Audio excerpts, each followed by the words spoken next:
Hey guys, welcome back to the Morning Mug with John. I'm John, your host, and today guys, we're going to talk about childhood memories.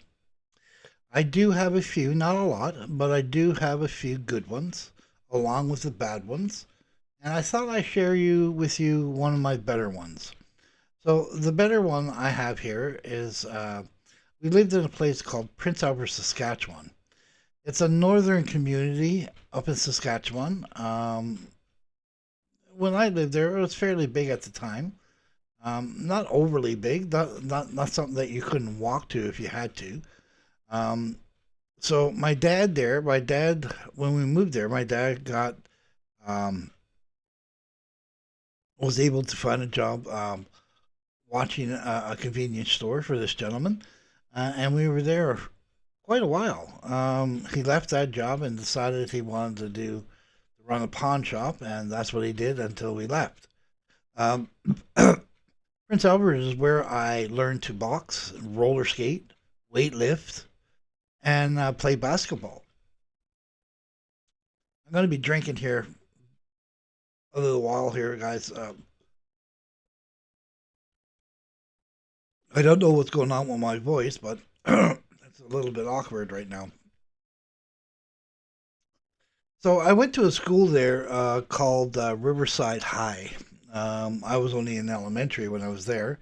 I think it was from the time I was 8 until I was, oh, I guess almost 50. No, no, no, no. Yeah, well, maybe until I was about 14. The dad decided to kick his butt and wanted to move back to Newfoundland. Why, I do not know, but that was the downfall of everything. So, yeah, I mean, I got into a lot of mischief there, but I also got into a lot of good times. I had a good friend named Ricky Henderson. You could hide him behind a light post. He was so bloody skinny. Um, Always picking up for the guy, and I didn't mind. I got into boxing when I was there, and it taught me how to defend myself because I wasn't all that big at the time as well. Um, I did start weightlifting, which was great, and I started playing a sport that I totally love, which is basketball. Um, the rec centers back then they had what was called free time, and free time means that you could go into the gym and do whatever you want. You could play volleyball, basketball, tennis, whatever on the floor, as long as you weren't disturbing anybody else on the court. So that's what I did. I went in there and I played basketball until my heart's content. I was dribbling, doing layups, shooting exercises, just to get myself good. I never ever went for a team until one day when I was inside of my school and we had phys ed, which was gym, as what you guys probably call it now, and we were doing basketball. The part that we were doing in school, we just finished volleyball, which I wasn't great at. We started with basketball, and of course, the gym teacher that was there at the time, he was also the coach of the basketball team, both senior and junior teams. And he seen how I was shooting and dribbling and doing drills and whatever else. And he said to me, he says, "Why don't you go out for the basketball team?" He says, "You're good. Why haven't you ever tried out?" I said, "I never ever thought I was good though." So of course, when basketball tryouts came along, I did go, and I did participate in the tryouts. And yes, I did make the junior team. I didn't make the senior team because I just was not old enough. I was in the earlier years of school, and basically the senior basketball was for seniors, right? Grade 10, 11, 12, blah, blah, blah.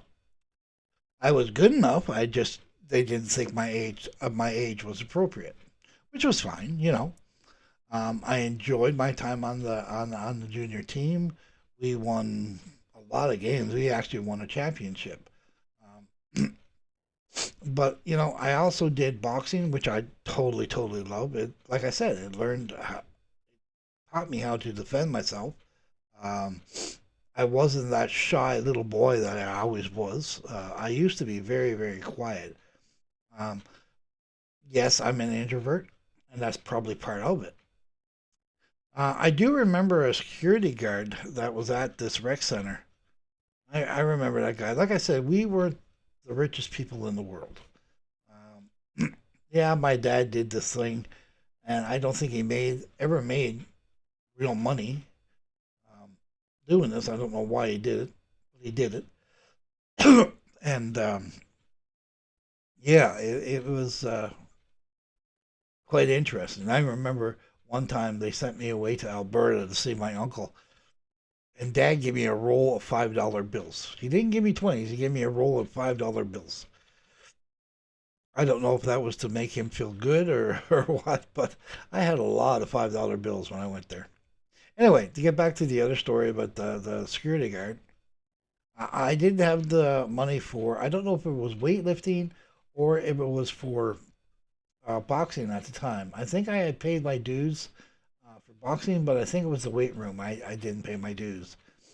And the security guard, believe it or not, um, through the years of me going there, he got to know me very well, and I got to know him.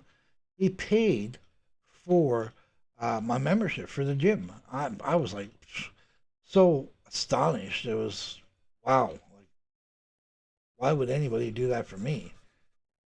But it was great. I totally appreciated it, and yeah, I got into BMX racing there. I remember how I got my first bike. There's a story for you guys. Like I said, I came from a fairly poor family, so to look at my dad and say, "Dad, buy me a bike," it was like, yeah, good luck, get a job, right?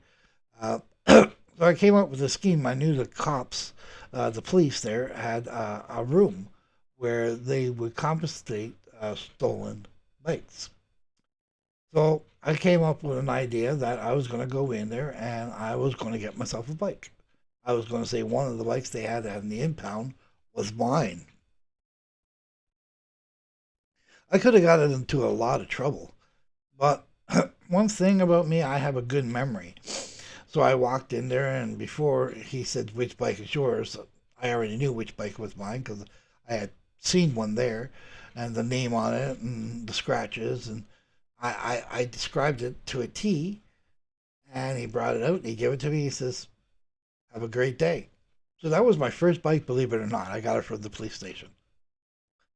Um, I did that one more time, I think it was. After that, and that was it. I never did it again. Um, I was able to upgrade it. Um, trading with the other guys, for different rims, different tires, or lighter stuff like your gooseneck and your seat and your layback seat and so on and so forth. I got pretty good at it. I was able to bunny jump pretty high, um, do the jumps and do everything like that.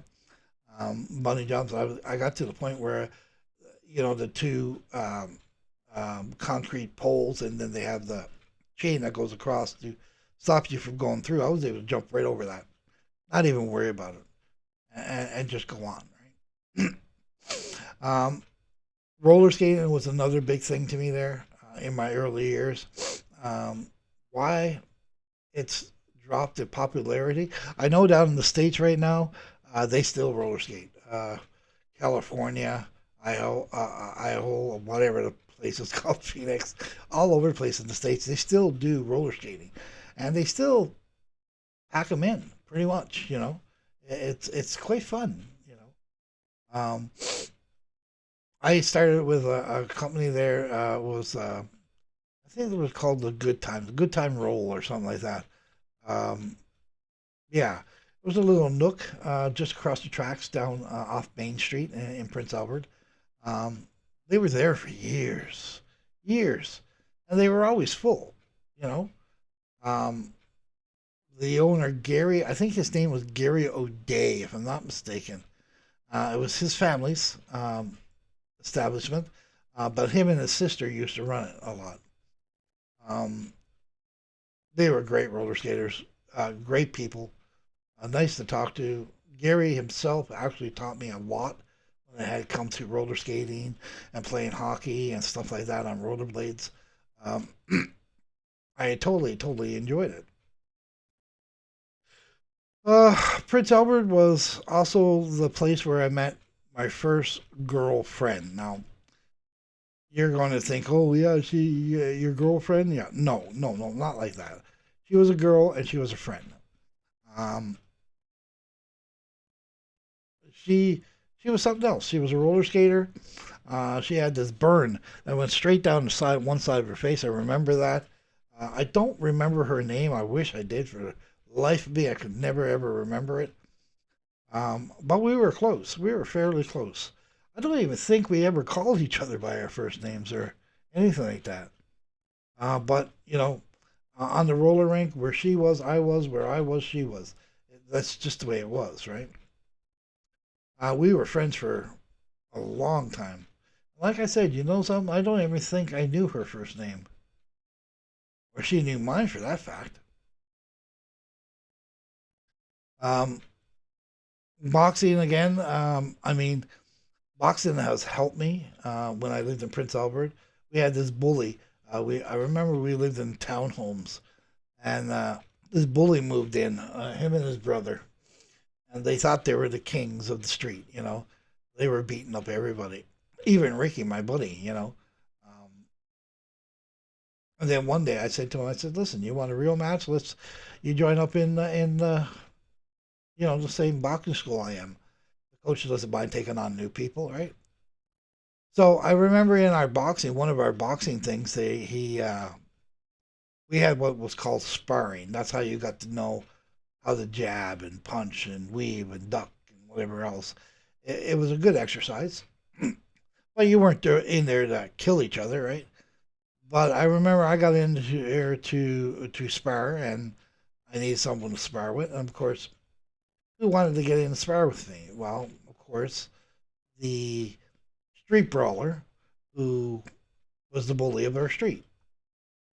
So anyway, he got in, put on the gloves, put on the headgear, blah blah blah, and I trashed him, and I got in a lot of trouble because I really hurt him. I didn't mean. Basically knocked him out, and after that, he says, "Well, I'll see you on the street." And the way things are, nothing ever came of it.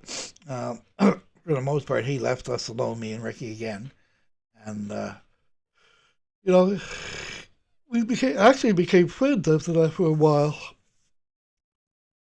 Then I left there. We moved up on top of the hill, so I didn't get to see Ricky or anybody for that for a long time.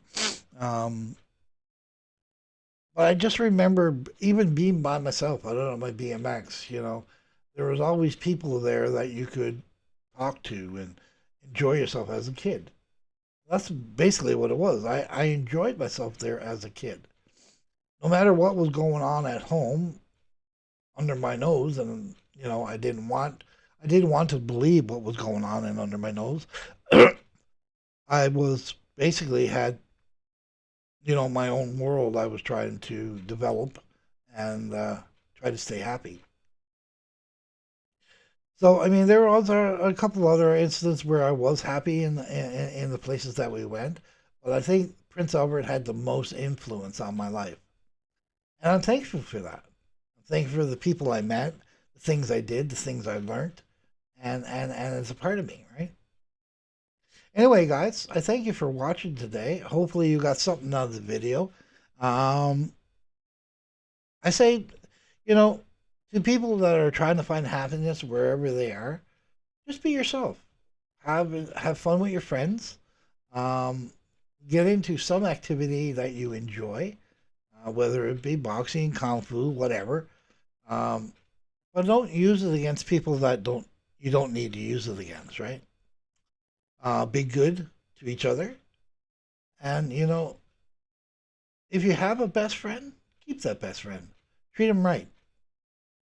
Anyway, guys, like I said, it's been nice talking to you. Please leave a comment, like, and subscribe, and we'll talk to you again soon. Okay, guys, until next time, keep your loved ones close. Have a great evening. Bye for now.